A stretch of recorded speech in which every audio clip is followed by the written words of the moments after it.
they think we're doing it for the insurance company when, like I said before, it's for everything. It's a legal document too. It can keep you out of hot water legally if something were to happen. You better have good records. You can't just dismiss this stuff and work through your life and then suddenly have to produce records that don't say what you say they said. That's no place to be.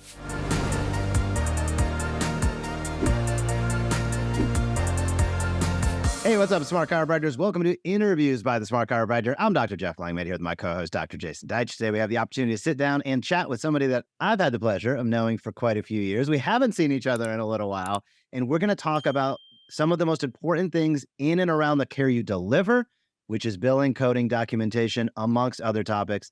Dr. Mike Massey. Mike, thanks for taking some time and chatting with us today. Great to be here. So I want to kick it off with a question for the ages to get us started. And that is, what's the number one thing our listeners need to know about documentation that they haven't thought of, haven't heard in a while, or need to know today? That's a funny question because I think the things that they need to know today are things they keep hearing and not doing. It's more like that. Good documentation makes a big difference. Sticking to what matters, which is monitoring pain and monitoring quantitative function. That's really the biggest thing. People feel like the more they write and the more floral their records become, the better the records are, and most of that extra wording is not good for anything. So keep it simple, but keep it concise and keep it meaningful. Mike, I know one of the things about documentation, there's obviously two sides to the story. There's what we as the doctors want to say. There's what those who are receiving the documentation need and want to hear. What can you teach us from their perspective that would help docs better understand what's the point of the story? Who's listening and what are they listening for? That's a great question. And a lot of times I'll answer that by saying it's really all the same. If you're doing it right, it's going to meet everybody's needs, but who does it right? That's why I'm here talking to you about it, because nobody does it right. From a payer side, really it's what's meaningful. What are we watching? Is the person progressing? Do they have a legitimate diagnosis? Do they have a legitimate treatment plan based on that diagnosis? Are goals being set and are they being monitored over time to show meaningful treatment and response to care? I mean, that's really what we're after. But also, I always say that doctors need to think about this not from an insurance perspective, because that's not why you're documenting anyway, because people who don't do insurance should be documenting exactly the same. And it's all about the patient encounter. And I always talk about the situation where, they talk about the bus incident. If you get hit by a bus, can somebody pick up your records on all your patients and carry on the care that you're doing right now and understand why you're treating the person and what you did and why you did it? And so, as you see, both of those sort of mesh with each other ideally. But I get this, like you said, a lot of people come up and say, well, insurance, how do I document so the insurance is good? I'm like, well, you document like you should. And that's the simple answer, is cover all those bases. I mean, insurance wants objective findings and response to care, monitoring the pain and monitoring the function, really. Hey, Doc, the money is in your list. If you're not utilizing weekly email newsletters to drive reactivations into your practice, you're missing out on a huge opportunity.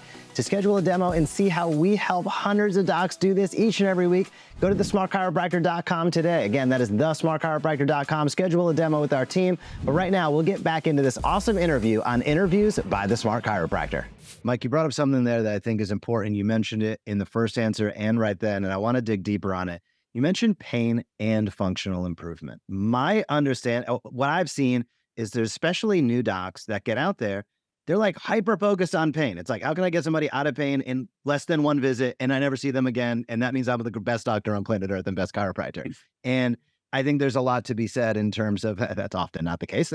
But you mentioned functional improvement a couple of times. And I'd love for you to unpack that in a little bit more detail in terms of how do you define that? How should others think of it? Are there some assessment tools that you particularly like personally, even though there's plenty out there that can do very well? I'd love to just know your insight into when you talk about functional improvement, specifically related to documentation.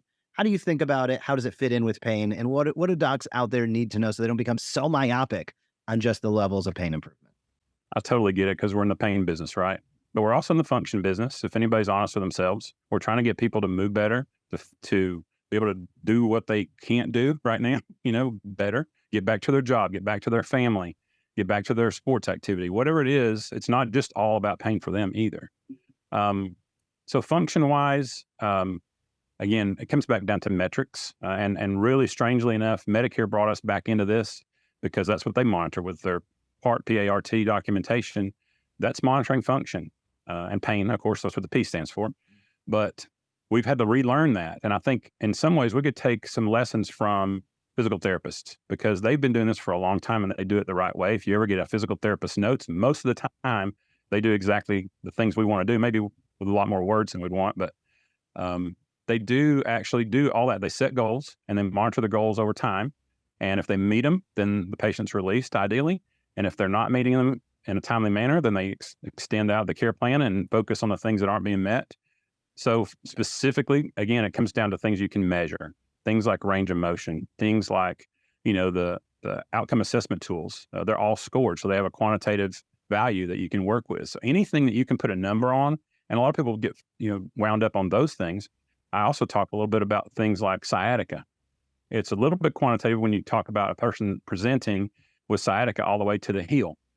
Well, then maybe your short-term goal was to get the sciatica to the back of the knee, which is, it's not a numerical scale, but it is something you can monitor with meaning.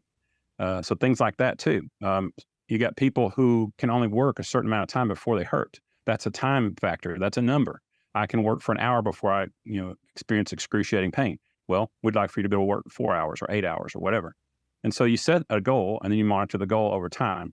That's what we're looking for. It's not nearly as much about the things that we talk about. Oh, muscle spasm. Oh, orthopedic tests. I can bend so much this way versus that way. I mean, you can measure the range of motion, obviously, but that's not the whole, the global picture is how's it affecting the patient and what can they still not do that they needed to do that they couldn't do before they had this condition they presented to you with. Mike, you've mentioned on a few occasions, sort of nobody's doing it. And I guess my question is, why do you think that is? And is this a technology issue? Is it a mindset issue? Is it an efficiency issue? All of the above? What's holding docs back from doing what you're saying? And what do they need to do in order to get over the hump and start doing it? And maybe I'll even go so further to also ask, why? Why is it so important? If it's not, as you say, just to get reimbursed, which is, I think, the way many chiropractors think about it, let me just give the person paying or the company paying what they need to know so they can do their job, which is to pay me. If it's for more than that, why is that so important? And what do they need to do to get over the hump and start doing it? You asked a lot of things, so let me back it up. Yep. It's all that. It's every bit of that. I will start with education. I don't think, and from what I've found from talking to students and new grads, the education on proper documentation by our institutions of higher learning is not as good as we'd want it to be. They will claim that it's okay, and I've talked to several different college presidents about it, and generally the answer is, yeah, we do a good job, they just don't retain it, or they don't acknowledge it because it's not part of what they have to know to pass national boards or something like that, and it's always kind of brushed off as a secondary issue. But I get students and new graduates come out in a panic because they don't understand both documentation and coding and how it all works and how it all interacts and that kind of thing. So that's where it starts. It's been a goal of mine to try and find a way to reach, each college and say, let's see, not just me, but people who are in the know about what really is practical knowledge for the real world. Let's look and see if you're teaching these guys the right stuff. And if not, let's brush it up. Let's fluff it up and polish it. So when they get out, they've got some confidence and something as a baseline, a foundation to work from. So that's the beginning of it. Why else people don't do it right? It's every number of things. One is they just don't see the importance. They think we're doing it for the insurance company when, like I said before, it's for everything. It's a legal document too. It can keep you out of hot water legally if something were to happen. You better have good records. You kind of just dismiss this stuff and work through your life and then suddenly have to produce records that don't say what you say they said. That's no place to be. So you got to create that legal document too. And again, continuity of care. Whoever picks up that record should be able to pick up and what your treatment has been and help that patient without having to start all over again from ground zero, from start.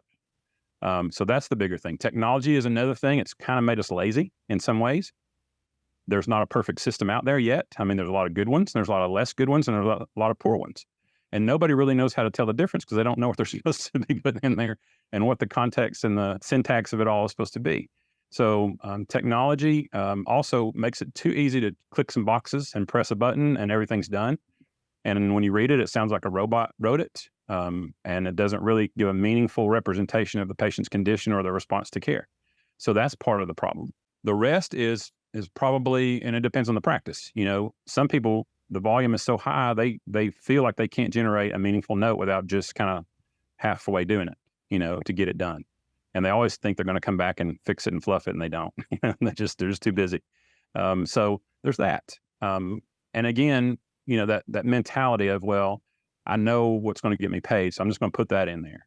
But, how would you feel as a patient to know that your doctor only documented the things about your case that were meaningful, that he thought were meaningful to get him paid? It's a little frustrating to think that, but there's a lot of that going on out there. And it also, again, depends on where, did you practice under someone, or were you trained by a management group or a predecessor who's been in practice for a long time, who didn't see the value of doing it and doing it right, and you just pick up his bad habits or her bad habits and carry on that way. We see a lot of that too. Because it was done this way before, this is why I do it today, that kind of thing. So that creates issues as well. That makes a lot of sense. So for the docs listening and watching, and I'm thinking about this myself, and I think about the regulations, so to speak, at an ultimate level. And I'm like, these things are written by lawyers to create problems, right? It's purposefully opaque. It's like, it's all in the interpretation. Who has the most expensive lawyer typically wins. And that's frustrating. And it's just the way the world works.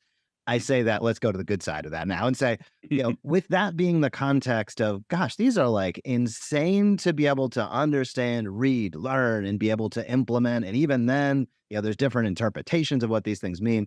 Where do you start? So for a doc listening or myself watching, and I'm like, I want to get a little bit better. I'd like to improve, but where the heck do I start to be able to even just take the first baby step to be able to ensure that my documentation is as good as possible for the sake of all parties involved? Well, you got to remember the basics. We talk about SOAP note, but it's a real thing.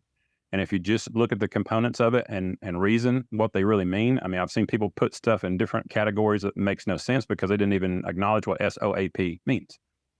To simplify it, subjective is what the patient says, what their opinion is. Objective is what you find. You put the two of those together. What did they say, and what did you find to support what they said or not? That leads you to your assessment. What did you conclude from that information? Since you concluded something, you have a plan of action now. So that's the P. Okay, that's about as simple as I can make it for this purpose, and a lot of people make that way more complicated than it really should be. Pain scales for pain, again, some of the quantitative things for exam findings, et cetera, range of motions, what's meaningful to the person. And then what's the plan? What are we doing about the thing you just said and the thing I just found and concluded that it's real, and that's it. And you build out from there. Hey, it's Dr. Jason. I just want to take a brief moment and invite you to schedule a demo with our team to learn more about our patient pilot automated email campaigns. They are the smartest way to reactivate the people you've seen over the years in the past. Check it out, schedule a demo. We look forward to helping you help more people, piloting your patients back into your practice. Now back to our show. So Mike, as we got a few minutes left and we sort of want to make this actionable for people, what do you recommend? Is there a specific technology to get started with? Do you recommend doing it during patient time versus, after a shift of some kind? How do you recommend those that go, all right, you're right, I should be doing a better job at this? As Jeff said, where do I begin both learning, but how do I do it? What do I do? Should I just be doing this on travel cards? Should I be doing it on computers? Should I be doing it on an iPad app? Do I do it in real time? It's simple enough to do a SOAP note. What you just said is simple enough. Doc, what would you do if you were them, not knowing what you know, but knowing what they know and wanting to get it done? Well, I would probably seek out some people I respect and find the resources to know that I'm getting the right data on the document. I don't care if you do it handwritten. I don't care if you do it on a chalkboard. I don't care if you do it with crayons, as long as it's not erasable. As long as it gets done. It doesn't matter. So reach out to respected sources. I do some things. I know Dr. Greg Friedman does a lot of documentation courses. I know the ACA has really been instrumental in both putting it out there and also now refining it. We're doing some new things specific to Medicare, and I'm part of that as well. Trusted sources or trusted people who know that they're doing things well, and just, again, take it a bite at a time. Take the S component of the SOAP note. What really fits in there? What does that really mean?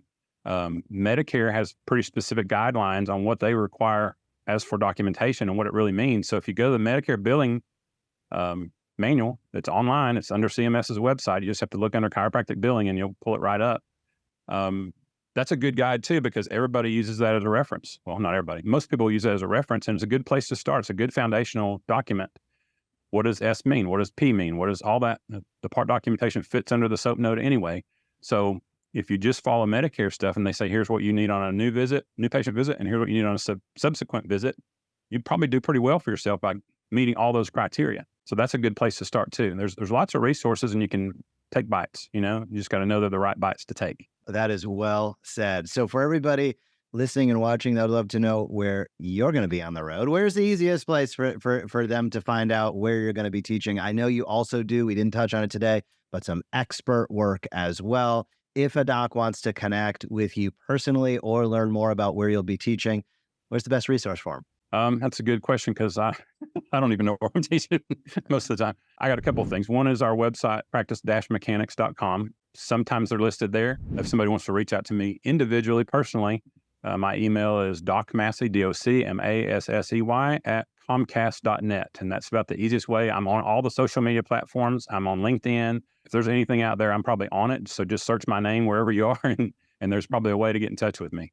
Awesome. We will be sure to drop all of those links down below. Mike, thanks so much for taking time out of your day. We were talking pre-roll. I know you had a busy day, and you have a before this and a busy day coming up after this with clinical practice, with helping docs, with everything that we discussed and much, much more. So really appreciate you taking time out, chatting with us, enlightening a little bit more about why billing and documentation is important and some action steps docs can take. So everybody listening, rewind. This is going to be one you're going to want to listen to a few times. We'll be sure to drop as many links down below as possible to help you out. And Mike, thanks for coming on and sharing today. Hey, you're welcome. Glad to be here. Thank you so much for watching this video on The Smart Chiropractor. To not miss a single thing that's clinically oriented, marketing oriented, or more, be sure to subscribe to our YouTube channel today.